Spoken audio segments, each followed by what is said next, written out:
maths is not fun? Well, I, Makwana Namraka, is here to show you that maths is just a fun challenge. It is as easy as y equals to mx plus c. And for those of you who didn't know, it is as easy as a straight line.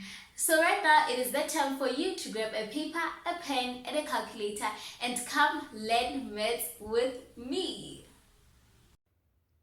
Hey guys, welcome back to another episode of Learn Maths with me on a hashtag Maths Tuesday. In today's episode of Learn Maths with me, we will be doing congruency. So in today's video, we will be solving questions and proving that the triangles are congruent. So I'm just gonna take my questions and we're going to prove that the triangles we are having are congruent using the knowledge that we got from the previous week's video. So without wasting any time, let's just get straight into it. So it says prove that triangle ABC. So as you can see here, we have a combination of two triangles, which is a triangle ABC and triangle DCB or DBC, right? So the question basically says prove that triangle ABC is congruent to triangle DCB, right? So you're going to just check the conditions that you have. You can just say, okay, I can see that, okay, I have a right angle here, and in the other triangle I have a right angle, meaning that these two angles are equal because they are both equals to right angle. How do we identify they are both equal to right angle? We can identify that they are equal to right angle by this box. This small box indicates that this is a right angle, right? So you can just say angle A equals to angle D. Why are you saying that they are equal? You have to give us a reason. Why are you saying that they are equal? You can say that they are equal because it is given to you. So it is given. Why are you saying that it is given? Because they have indicated with the box that this is a 90 degrees. And if those two triangles both have 90 degrees, it means that the two angles are equal. It's not complicated, right? So as you can see, if you have a right angle, it means that that triangle is a right angle triangle. And if it is a right angle triangle, it means that it has to have a what? A hypotenuse. How do you identify the hypotenuse?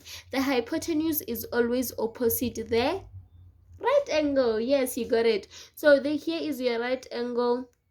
When you look, okay, opposite is BC, length BC. So length BC equals to, as you can see, both these triangles share a common side, which is length BC. And if it is a common side, it means that it is equal because it's just the same side. I really hope that you understand that. BC equals to BC. So this is BC. We indicate that it is for the first triangle ABC, and then this second BC is for the second triangle. So why are we saying they are equal? We're saying they're equal because it is a common side. They share a common side, right? So we are saying that they are equal because they share a common side. We cannot say they're not equal because why are they not equal? They're equal because they share the same side. So it means that when we say, okay, this is BC for this triangle and this is BC for this triangle, it is just the same amount of units or centimeters for that side, right? So when we check, okay, when we are looking at our triangles, we can see that they gave us a hint here, and this hint indicates that this side AB is equal to this side DC, because it is indicated, this one line on each side shows that the sides are equal. So you can just say AB equals to DC. Why? Because it is given to you. How is it given to you? It is given to you by these two lines on the sides. So you can conclude and say, therefore, triangle ABC is congruent to triangle DCB. And then you give your reason. When you look at this, which condition suits? You cannot say the condition of SAS suits because it is not just a side and an angle. It is RHS. It is RHS. It is not just any angle, it is a right angle. I really hope you can differentiate between the two reasons, RHS and SHS, because we can sometimes tend to confuse them. So if you have a right angle triangle, be sure to put the reason of RHS, not just SAS, because it is not just any angle, right? And again, it's not just any side, it is a hypotenuse, right? So I really hope that you understood how we proved that these two triangles are congruent. Now let's move on to letter B. So letter B, it says that given that O is the center of the circle, O is the center of the circle, O is here, right? Prove that triangle ABO is congruent to triangle PQO. So I chose this question so that I may be able to show you that the concepts that we are taught in class repeat themselves over and over. So I want you to make sure that each and every time you are taught about something, you focus on it and make sure that you understand, because you never know when you're dealing with congruency, that concept that you were taught in the first term may just come back again. So that concept here is the radius. So you know that from the center of the center of the circle, all the radius to the outer part of the circle, they are equal, meaning that this side is equal to this side, and again it is equal to this side, and again it is equal to this side.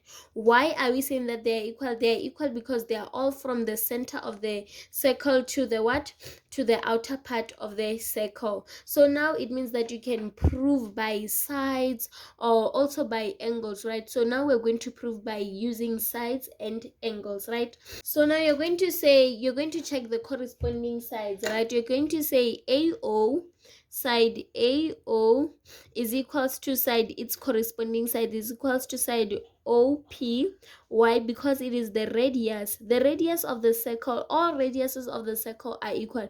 Even if I draw a line here from the center of the circle to the outer part of the circle, it will all be equal to the other radiuses. Radii rather. Radius.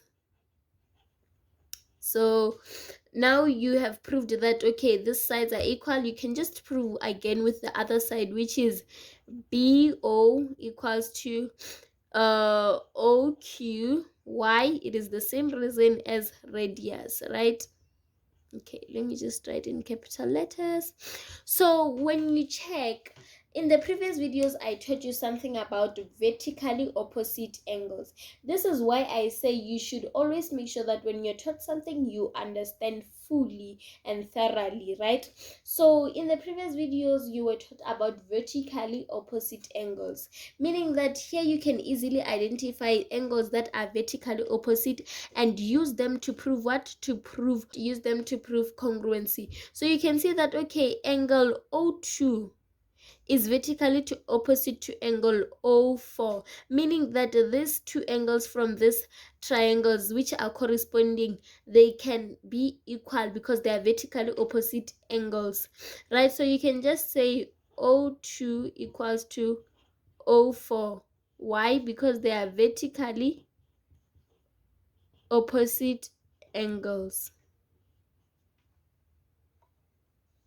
So yeah, you can just indicate here that it is an angle. So after this, you can see that you have proved using 3 conditions. So you just have to identify which conditions are these. And then you can just say, okay, therefore, triangle ABO is congruent to triangle PQO. Why? I'll just write my reason beneath. So you can just say the reason is SAS. Why are you choosing SAS? You are choosing SAS because you proved using a side, an angle, and a side. You can see that this angle is the angle formed by the two sides which are corresponding to the other triangles sides. I don't hope that I'm not confusing you. If you do want me to do more videos on the examples of proving congruency, please do comment down below. I really hope that you enjoyed this video, you understood, and that I made justice to you and made your life easier. Please do like, share, comment, subscribe, and yeah, until the next time, you guys, bye. If you enjoyed this video, please give it a thumbs up and tell me in the comment sections which topic you'd like me to cover. And remember, I do not promise to know everything, but I do promise to share and help where I can.